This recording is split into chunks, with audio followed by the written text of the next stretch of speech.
Кеше бір ағамыз айтады, осы магазиндерде садақа жәшіктер көбейіп кетті ғой. Осыған бір нәрсе деу керек қой. Намыс емес па бұл дейді.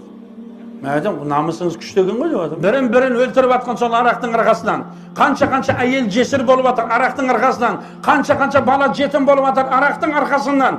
Бірақ бір адам барып тұр, мынау магазин арақ толып кетті, арақ сатпасаңдаршы, айналайындай дейтін іс көтеретін еркек қалған жоқ.